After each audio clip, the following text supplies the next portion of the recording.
کہتے ہیں JUI چاہتی ہے MMA والا دوبارہ ماحول بنے، تو ایسا تو نہیں ہو سکتا۔ سیاست بھی یہ کریں گے، پارلیمنٹ میں بھی آئیں گے، کوئی نہیں جائیں گے، سفارشات جائیں گی، پارلیمنٹ کا راستہ یہ اختیار کریں گے۔ یہ سوچی بھی نہیں کہ پارلیمانی سیاست یہ نہیں کریں گے، یہ تو آپ چھوڑ دیں نا، ہمیں تو پتہ ہے، ہمارے تو ان کے تو لیڈر اور ہمارے علاقے کے ہمیں پتہ ہے کہ وہ کیا کریں گے۔ ٹھیک ہے، میں ابھی سے آپ کو جواب دے رہا ہوں۔ KPK میں ویسے صاف شفاف الیکشن ہوئے، دھاندلی ہوئی ہے کنڈی؟ بالکل بھی نہیں ہوئے، بڑے تحفظات ہیں ہمارے، اور ایک ایسے تحفظات ہیں جب آپ کو ہم بتائیں گے تو آپ کو حیران بھی ہوں گے اور ساتھ پریشان بھی ہوں گے۔ یعنی PTI کو جتوایا گیا ہے KPK میں؟ سمجھ لیں ایسے ہی ہوگا۔ کون سی طاقت جو PTI کو جتوا سکتی ہے KPK میں؟ ٹائم آئے گا آپ کو بتا دیں گے کس کے ساتھ تعلقات اچھے تھے، کس کے ساتھ خراب تھے۔ ابھی نہیں بتا رہے کس کے ساتھ نہیں، وہ آئیں گے تفصیل دیکھیں، بغیر ثبوت کے تو ہم ہوائی فائرنگ تو نہیں کریں گے نا۔ مولانا فضل الرحمان بیانات دے کر اپنا ریٹ بڑھا رہے ہیں۔ مینڈیٹ چوروں نے نواز شریف کو اپنا چیف چنا تھا، اس کا مینڈیٹ بھی چوری کر لیا۔ ایڈوکیٹ بابر اعوان کہتے ہیں اب جو وزارت عظمیٰ ہوگی اس کا چیف ایگزیکٹو مینڈیٹ چوروں کا سرغنہ ہوگا۔ ابھی میں نے مینڈیٹ تھیفٹ کا ایک اور کیس امیر مقام والے حلقے میں جہاں لہو گرایا گیا معصوموں کا، اس میں بحث کر کے نکلا ہوں چیف جسٹس صاحب کے پاس۔ میں نے وہاں کہا کہ فرشتے بھی ان کا جھوٹ لکھ لکھ کے تھک گئے ہوں گے۔ جو مینڈیٹ تھیفس ہیں، انہوں نے مینڈیٹ تھیف چیف جو چنا تھا اپنا نواز شریف، اس کا مینڈیٹ بھی چوری کر لیا انہوں نے۔ وہ کہتے تھے کہ نواز شریف جیتا ہے، نواز شریف جیتا ہے۔ اب نواز شریف کدھر ہے؟ 6 دفعہ ان کے پاس چیف منسٹرشپ رہی ہے، 6ٹی دفعہ کے لیے ٹرائی کر رہے ہیں اب پرائم منسٹرشپ کے لیے۔ یہ جو وزارت عظمیٰ ہوگی، اس کا جو چیف ایگزیکٹو ہوگا وہ مینڈیٹ تھیف چیف ہوگا۔ جو ان کو ووٹ دے گا اور ان کو مسلط کرے گا وہ قومی مجرم ہوگا۔ مولانا ہے ریٹ بڑھا رہے ہیں۔ کچھ بھی ہو جائے اس حکومت کے ساتھ نہیں بیٹھوں گا، خدا کرے یہ حکومت اور پارلیمان نہ چلے۔ سوال ہی پیدا نہیں ہوتا کہ شہباز شریف مضبوط وزیر اعظم ہوں گے۔ چودھری شجاعت کے گھر مشاورت میں مجھے بلایا تک نہیں، سیدھے ہو جائیں ورنہ فیصلے میدان میں ہوں گے۔ یہ دوسری مرتبہ ایک بہت بڑا فراڈ ہے، انہوں نے مسترد کر دیا ہے۔ یہ حکومت تو چلے گی نہیں پھر 2 دن اگر آپ سڑکوں پہ آ گئے۔ خدا کرے نہ چلے، ہم نہیں چاہیں گے کہ ایسی حکومتیں چلے ملک۔ شجاعت صاحب کے گھر کے اوپر بیٹھک لگی، آپ کو بھی دعوت دی گئی تھی اس بیٹھک کے لیے؟ جس پارٹی کو ہم سمجھ رہے تھے کہ وہ ہماری بیسک الائی کے طور پر الیکشن ہم لڑیں گے، انہوں نے ہمیں حقارت کے ساتھ مسترد کر دیا۔ کہتے ہیں آپ کی پنجاب میں حیثیت ہی نہیں ہے، شیر کے انسان پہ لڑو۔ اب ہم بڑے عزت والے ہو گئے ہیں اور رابطے بھی کر رہے ہیں۔ میں نے آج مسلم لیگ کو دعوت دی ہے کہ ہمارے ساتھ بیٹھے، ہم تو پھر بھی دوستی کا حق ادا کر رہے ہیں۔ آپ تو دوستی ہم PTI سے بھی کرنا چاہ رہے ہیں۔ ایک نظریے پہ متفق ہو جاتے ہیں تو کوئی بعید نہیں، لیکن جس ایجنڈے پر ہمیں اعتراض ہے کیا وہ ہمیں مطمئن کر سکیں گے؟ ایک دفعہ ہم نے پارلیمنٹ چھوڑ دیا، پھر تو الیکشن گئے نا ہمارے جی، تو ہم ساری زندگی زرداری کی طرف جائیں گے۔ زرداری سب پر بھی واضح ہو، نواز شریف پر بھی واضح ہو، فارمیشن آف دا گورنمنٹ، یہ کوئی مسئلہ میرے نزدیک اب نہیں ہے۔ کچھ بھی ہو جائے میں اس نمائندگی کے ساتھ ہی جاؤں۔ یہ حکومت مسائل کو حل کر پائے؟ سوال ہی پیدا نہیں ہوتا۔ شہباز شریف مضبوط وزیر اعظم بنتے دکھ رہے ہیں؟ سوال ہی پیدا نہیں ہوتا کہ مضبوط ہوں۔ اسلام آباد ہائی کورٹ نے NA 43 ٹانک اور NA 11 سوات سے متعلق درخواستوں پر فیصلہ محفوظ کر لیا۔ NA 43 ٹانک کے 6 پولنگ سٹیشنز پر دوبارہ پولنگ کے خلاف درخواست پر اسلام آباد ہائی کورٹ نے فیصلہ محفوظ کیا۔ درخواست گزار داوڑ خان کنڈی کے وکیل نے دلائل دیے۔ فارم 47 کے اجرا کے بعد 6 پولنگ سٹیشنز پر دوبارہ پولنگ کا حکم جاری ہوا۔ میرے موکل فضل الرحمان کے بیٹے سے جیت چکے ہیں، الیکشن کمیشن کا فیصلہ غیر قانونی ہے، کل عدم قرار دیا جائے۔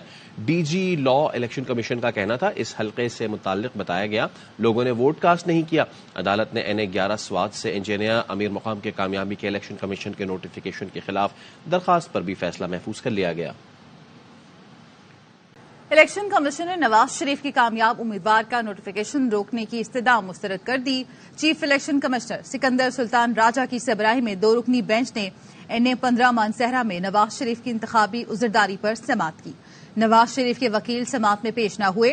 RO نے اپنی رپورٹ میں کہا حلقے کا نتیجہ فارم 45 کے مطابق مرتب کیا گیا ہے، جس پر الیکشن کمیشن نے نواز شریف کی جانب سے کامیاب امیدوار کا نوٹیفیکیشن روکنے کی درخواست مسترد کر دی اور ریٹرننگ افسر کو فارم 49 جاری کرنے کی ہدایت کر دی۔ نواز شریف کے وکیل تاخیر سے پیش ہوئے اور درخواست مسترد نہ کرنے کی استدعا کی تو الیکشن کمیشن نے نواز شریف کے وکیل کو دوبارہ درخواست دائر کرنے کی ہدایت کر دی۔ NA 15 مانسہرہ سے PTI کے حمایت یافتہ آزاد امیدوار شہزادہ گشتاسب خان نے کامیابی حاصل کی ہے۔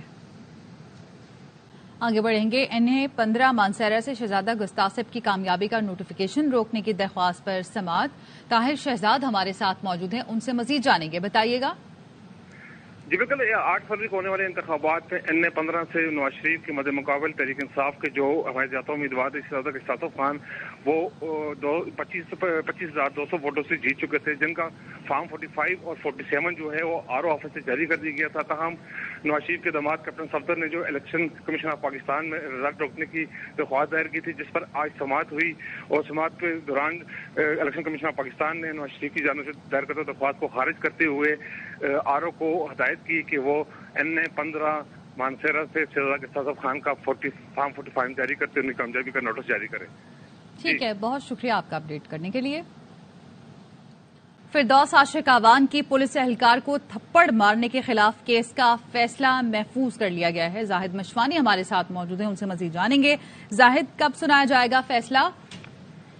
یہ فیصلہ محفوظ کر لیا گیا ہے۔ فردوس عاشق آوان نے الیکشن کمیشن میں تحریری معافی مانگ لی ہے اور الیکشن کمیشن میں تحریری جواب بھی انہوں نے جمع کرایا۔ ان سے استفسار کیا گیا الیکشن کمیشن کی طرف سے۔ ممبر سندھ نے کہا کہ آپ کون ہوتی ہیں قانون ہاتھ میں لینے والی، تو انہوں نے کہا، فردوس عاشق آوان کا کہنا تھا کہ میرے حلقے میں 381 پولنگ اسٹیشن تھے اور یہ واقعی کہیں اور جو ہے نہیں ہوا، اور اس پولنگ اسٹیشن پر تھپے لگ رہے تھے، عجیب سا ماحول تھا، اور جو ہوا غلط ہوا، اس پر میں معافی مانگتی ہوں۔ قانون کا کام تھا مجھ پر تحفظ دیتا، اور ہجوم مجھ پر مجھے ہراساں کر رہا تھا، اور پولیس تماشائی بنی ہوئی تھی، لیکن میں معذرت کرتی ہوں۔ انہوں نے کہا کہ یہ آپ سے توقع نہیں تھی، الیکشن کمیشن کے ممبران کی طرف سے کہا تھا، ہم ان کی معذرت کے بعد الیکشن کمیشن نے اس پر فیصلہ محفوظ کر لیا۔ جی ٹھیک ہے، بہت شکریہ آپ کا۔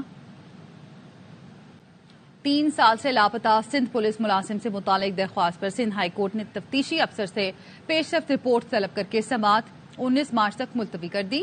درخواست گزار نے بتایا کہ تفتیشی افسر کا بار بار تبادلہ کیا جا رہا ہے، کوئی پیش رفت نہیں ہو رہی۔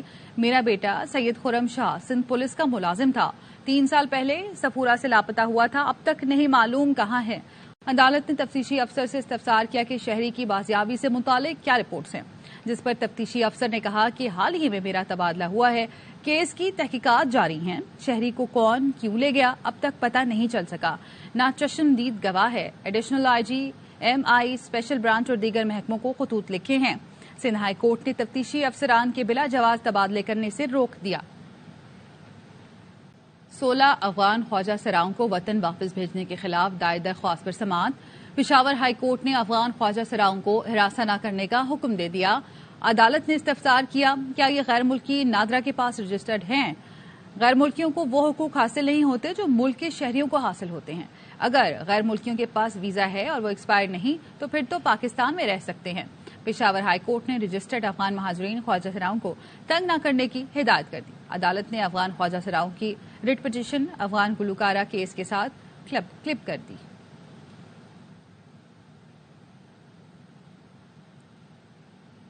پی رہنما قادر مندوخیل نے الیکشن کمیشن سے NA-242 میں ری پولنگ کی درخواست کر دی۔ کہا NA-242 سے مصطفیٰ کمال کو زبردستی کامیاب کرایا گیا۔ میرے حلقے میں حساس پولنگ اسٹیشنز تھے، کئی بار الیکشن کمیشن کو آگاہ کیا مگر انتظامات نہیں کیے گئے۔ MQM شرپسند عناصر نے پولنگ اسٹیشن میں گھس کر دھاندلی کی، استدعا ہے کہ میرے حلقے میں ری پولنگ کی جائے۔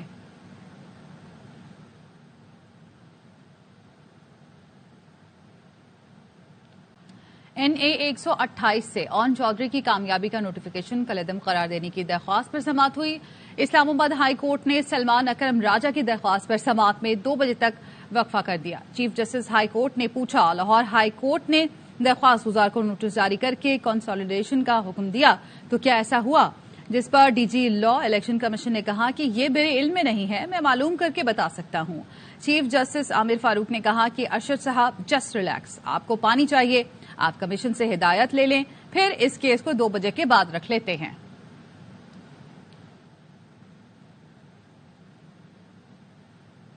اسلام آباد ہائی کورٹ نے NA-43 ٹانک کے 6 پولنگ اسٹیشن پر دوبارہ پولنگ کے خلاف فیصلہ محفوظ کر لیا ہے۔ چیف جسٹس ہائی کورٹ عامر فاروق نے دلائل سننے کے بعد فیصلہ محفوظ کیا۔ حسین احمد چودھری ہمارے ساتھ موجود ہیں، ان سے مزید جانیں گے، بتائیے گا۔ جی دیکھیں، اسلام آباد ہائی کورٹ کے چیف جسٹس عامر فاروق نے NA-43 ٹانک کے 6 پولنگ اسٹیشن پر 17 فروری کو جو دوبارہ پولنگ کا الیکشن کمیشن کا آرڈر تھا اس کے خلاف درخواست پر سماعت کی ہے۔ وکیل افنان کریم کنڈی جو کہ درخواست گزار داور کنڈی کی جانب سے پیش ہوئے، ان کی جانب سے کہا گیا کہ فارم 47 بھی جاری ہو گیا تھا اور اس کے بعد پتہ چلا کہ وہاں پر کچھ لوگوں نے ووٹ جو ہے وہ پول نہیں کیا گیا اور اب دوبارہ 6 پولنگ اسٹیشن پر دوبارہ پولنگ کا کہا گیا ہے، لہذا یہ غیر قانونی آرڈر ہے، اس کو کالعدم قرار دیا جائے۔ تمام دلائل سننے کے بعد اسلام آباد ہائی کورٹ کے چیف جسٹس عامر فاروق نے یہ فیصلہ محفوظ کیا ہے۔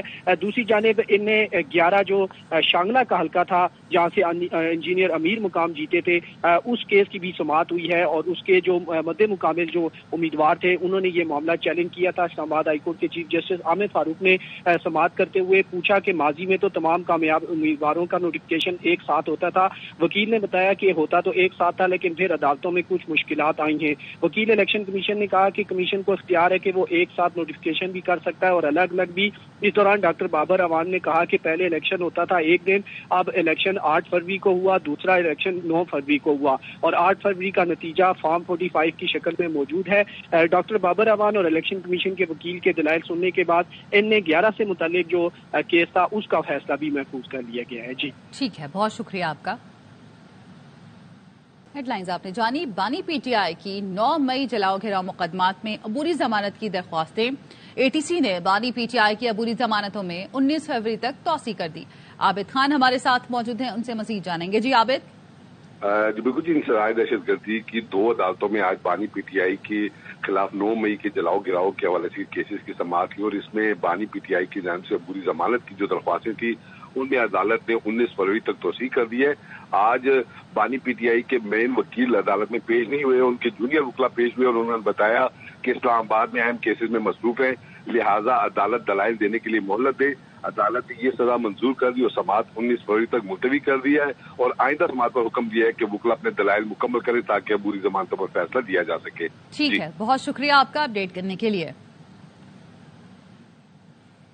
اچھا جی، تو اب ذرا ایک ایسی خبر جو آپ سے ہم سب سے جڑی ہے اور وہ یہ ہے کہ نگراں حکومت نے جی آئی ایم ایف کی شرائط ماننے کے بعد گیس کے جو نرخ ہیں اس میں اضافہ کر دیا ہے، جس کو لے کے اب ہم یہ دیکھ رہے ہیں کہ تاجروں اور صنعت کاروں نے گیس مزید مہنگی کرنے پر اس کی مخالفت کی ہے اور ایف پی پی سی آئی نے حکومت سے کو خبردار کیا ہے کہ گیس مزید مہنگے ہونے سے جی بہت ساری سائٹس ہیں، بہت سارے یونٹس ہیں، بہت ساری برآمدات کے یونٹس ہیں وہ بند ہو جائیں گے اور گزشتہ 2 ماہ سے یہ صورتحال وہ کہہ رہے ہیں پہلے ہی آلریڈی تھی۔ اسی طریقے سے توانائی کا سیکٹر ہے ان کی جانب سے بھی کہا گیا ہے کہ قیمتوں میں اضافے کے باعث بڑے پیمانے پر انڈسٹری بند ہونے کا خدشہ ہو سکتا ہے اور 10 لاکھ افراد بے روزگار آلریڈی ہو چکے ہیں۔ تو ان حالات میں مزید گیس مہنگی کرنا انڈسٹریز کو تباہ کرنے کے مترادف ہے۔ باقاعدہ انہوں نے ظاہر ہے حکومت کو اس حوالے سے خط بھی لکھا ہے کہ یہ کام نہ کیا جائے اور اس پر تحفظات مزید کیا ہیں۔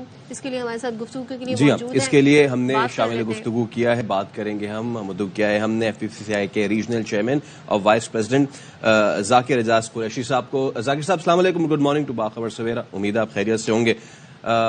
ہم ذکی صاحب ہمیں بتائیے گا کہ کیا سچویشن ہے اور خاص طور پہ بڑی ہی الارمنگ قسم کی یہ اسٹیٹ سامنے آئی ہے کہ مزید انڈسٹریز بھی بند ہو سکتی ہیں اگر اسی طرح معاملات چلتے رہے تو۔ جی فیصل صاحب بہت شکریہ آپ کا۔ جیسا کہ آپ کے نالج میں ہے کہ لارج اسکیل جو مینوفیکچر انڈسٹری ہے اور جس کا زیادہ تر تعلق ایکسپورٹ کے ساتھ ہے، S S G G L سے اور S S G P L سے 500 MMCFD گیس یہ یونٹ لیتے ہیں، جس میں سے 400 جو ہے کیپیٹک پاور کے لیے استعمال ہوتی ہے اور 100 پروسیس کے لیے استعمال ہوتی ہے، جس سے تقریباً 1600 میگا واٹ الیکٹریسٹی پیدا ہوتی ہے۔ تو میں یہاں آپ کو بتاتا چلوں کہ اکتوبر 2020 کے اندر جو ان کا ٹیرف تھا وہ 852 روپیز MMBTU تھا، جس کو فیبری 2023 میں 30% انکریز کیا گیا اور اس کو 1100 کر دیا گیا MMBTU، اور سیم ایئر میں نومبر 2023 میں اس میں 2 ریٹ اس کو ڈیوائڈ کر دیا گیا، ایک پروسیس کے لیے اور ایک کیپیٹک پاور کے لیے، اور جو پروسیس کا ریٹ 90% انکریز کر کے اس کو 2200 کر دیا گیا اور جو کیپیٹک پاور تھا اس کو 2400 کر دیا گیا۔ تو ابھی بہت کم ٹائم گزرا نومبر اور 2023 میں، اور کل ای سی میٹنگ میں یہ تجویز دی گئی ہے کہ پروسیس کو تو انکریز نہ کیا جائے لیکن جو کیپیٹل پاور ہے اس کو انکریز کر کے 2400 سے 2950 پہ کر دیا جائے۔ تو فیصل صاحب یہاں میں آپ کو بتاتا چلوں کہ آلریڈی یہ جو لاسٹ انکریز ہوئی نومبر 2023 میں، اس کی وجہ سے تقریباً 160 یونٹ جو ہے اسپیشلی جن کا تعلق ایکسپورٹ انڈسٹری سے ہے ریلیٹڈ ہے وہاں وہ یونٹ بند ہو گئے ہیں. اور ایک انڈسٹری میں کم سے کم 600 لوگ جو ہے روزگار جن کی روزگار جو ہے وہ چلی گئی ہے جس سے 1 لاکھ لوگ آلریڈی بے روزگار ہو چکے ہیں. اور اب جو انکریز ہونے جا رہی ہے اس کے بعد خدشہ یہ ہے کہ جو 240 یونٹ ہے اس میں سے بھی کافی حد تک یونٹ کیونکہ پرائز کمپٹیٹیو نہیں رہ سکیں گے تو وہ بند ہو جائیں گے وہ بھی. اچھا ایک توجہ جو اس طرح ظاہر ایک تو آئی ایم ایف کی بھی شرائط ہیں, دوسرے ایک توجہ یہ پیش کی جاتی ہے جو گلوبل فنومنن ہے, پھر ریجن کے حوالے دیے جاتے ہیں کہ وہاں پر بھی معاملات دیکھیں تو اگر ہم اپنے ہی ریجن کے جو دیگر ملک ہیں ان سے موازنہ کریں تو وہاں پر ٹیکسٹائل سمیت دیگر سیکٹرز کو بجلی اور گیس کس ریٹ پر دیے جا رہے ہیں, پاکستان کے مقابلے میں کتنا فرق ہے؟ جی صدر بہت شکریہ. انڈیا میں گیس کے جو ٹیرف ہے اس وقت وہ $6.5 ہے, بنگلہ دیش میں $7.5 ہے اور ویتنام میں $9.8 ہے اور پاکستان میں اس وقت جو کرنٹ ریٹ ہے وہ $12.6 ہے. اور سیم اسی طرح الیکٹریسٹی میں بنگلہ دیش $8 ہے, ویتنام $7.2 ہے, انڈیا $10.3 ہے اور پاکستان $16.57 ہے.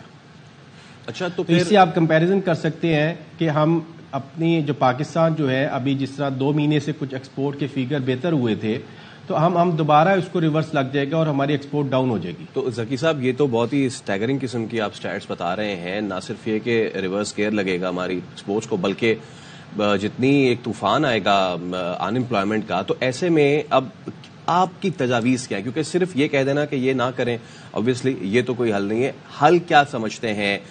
کیا متبادل ریسورسز آف انرجی کی جانب جائیں یا پھر کیا اس کی سچویشن آپ دیکھتے ہیں؟ جی فیصل صاحب آپ کا بڑا ہی اہم پوائنٹ ہے.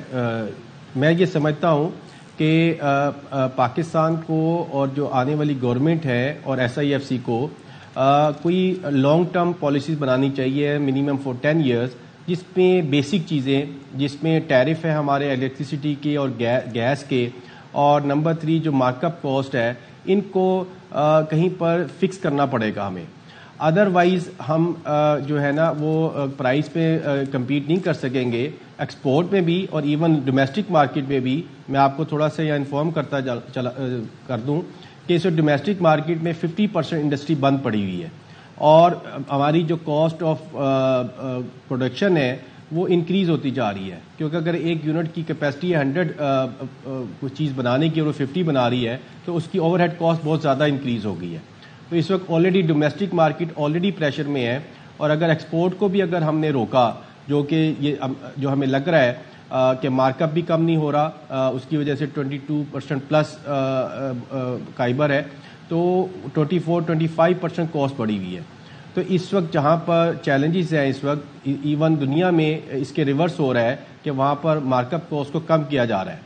اور میں یہ بھی بتاتا چلوں کہ فروری سے اگر ہم لاسٹ فروری سے اس وقت فروری دیکھیں تو ہماری جو انفلیشن ہوئی ہے کچھ 12% کے قریب ہوئی ہے. تو میری ریکویسٹ ہے SIFC سے اور گورنمنٹ سے کہ اس کو 15% کے اوپر لایا جائے. تو آپ اور اسی طرح انرجی کے حوالے سے اب تو نئی گورنمنٹ بننے والی ہے اور پھر ظاہر ہم انرجی کرائسس ہیں, انہوں نے بہت سارے معاملات آ کر دیکھنے ہیں. اسٹینڈ بائی ایگریمنٹ IMF کے ساتھ ہمارا جاری ہے. پھر دوسرے جب آپ نئی گورنمنٹ بنائیں گے تو اس کے بعد آپ کو ایک اور IMF پروگرام میں جانا ہوگا. ظاہر شرائط جب آتی ہیں تو یہی سیکٹرز ہوتے ہیں, یہی بجلی کے ٹیرف ہوتے ہیں, یہی گیس کے ٹیرف ہوتے ہیں جن میں اضافہ کر کے تمام ترجیح نمبرز بنائے جاتے ہیں. تو ان سے کیا امیدیں ہیں آپ کو؟ جی صدف, اس کے لیے میں تجویز یہ دوں گا گورنمنٹ کو کہ ایک تو IMF کا ایشو ہے, اس سے پہلے جو ہم نے اس وقت IPPs کے ساتھ ایگریمنٹ کی ہوئے لانگ ٹرم, اس کو آپ کیسے مینیج کریں گی یہ جو گورنمنٹ آنے والی ہے. پہلا تو کویسچن میرا یہ ہے, IMF تو ایک سیپریٹ چیز ہے جو آلریڈی ہم نے ایگریمنٹ کیے ہوئے IPPs کے ساتھ, اس کی وجہ سے جو ہماری کاسٹ اس پہ 45-46 یونٹ ہوا ہے اس کو آنے والی گورنمنٹ کیسے مینیج کرے گی. نمبر 2 جو ہم سبسڈائز دے رہی ہے گورنمنٹ بہت عرصے سے, میری ریکویسٹ ہے کہ اکراس دا بورڈ اس کو جو انرجی ریٹس ہیں وہ ایکول کیے جائے. فار ایگزامپل ڈومیسٹک کو بھی بہت کم ریٹ دیا گیا پاسٹ کے اندر اور کچھ اور انڈسٹریز کو اسپیسیفک انڈسٹریز کو بہت کم ریٹ دیے گئے اور اس کا برڈن دوسری انڈسٹری نے بیئر کیا. تو میں سمجھتا ہوں کہ ہمیں ایکول اکراس دا بورڈ، جیسا کہ ابھی ہمارے علم میں آیا ہے کہ SIFC نے الیکٹریسٹی کا 9 سینٹ جو ہے وہ ریٹ اپروو کیا ہے اکراس دا بورڈ. تو اگر میں سمجھتا ہوں کہ اس کو جو گورنمنٹ آ رہی ہے اس کو فوری اپلائی کرے اور اسی طرح کنسسٹنٹ پالیسیز کے اوپر فوکس کرے. ٹھیک ہے، بہت شکریہ ذکی اعجاز قریشی صاحب ہمارے ساتھ موجود تھے. Welcome back once again. اور ہمارے شو میں ہم سوشل ایشوز بھی ڈسکس کرتے ہیں اور یہ ہمارے معاشرے میں کچھ ایسے بھیانک چہرے جن کے لیے ہم آواز اٹھاتے ہیں کہ ان کا سد باب کیا جائے، انہیں روکا جائے. دادو میں ایسا واقعہ پیش آیا ہے، وہاں پر کمسن بچے پر تشدد کیا گیا ہے اور سوشل میڈیا پر ویڈیو وائرل ہوئی. ظاہر ہے ہم نے اس کو بلر کیا ہوا ہے، جبکہ اس کے بعد پولیس حرکت میں آ گئی ہے اور تشدد میں ملوث جو ملزمان ہیں انہیں گرفتار کر کے گزشتہ روز ہی بتایا گیا ہے کہ مقدمہ درج کیا گیا ہے.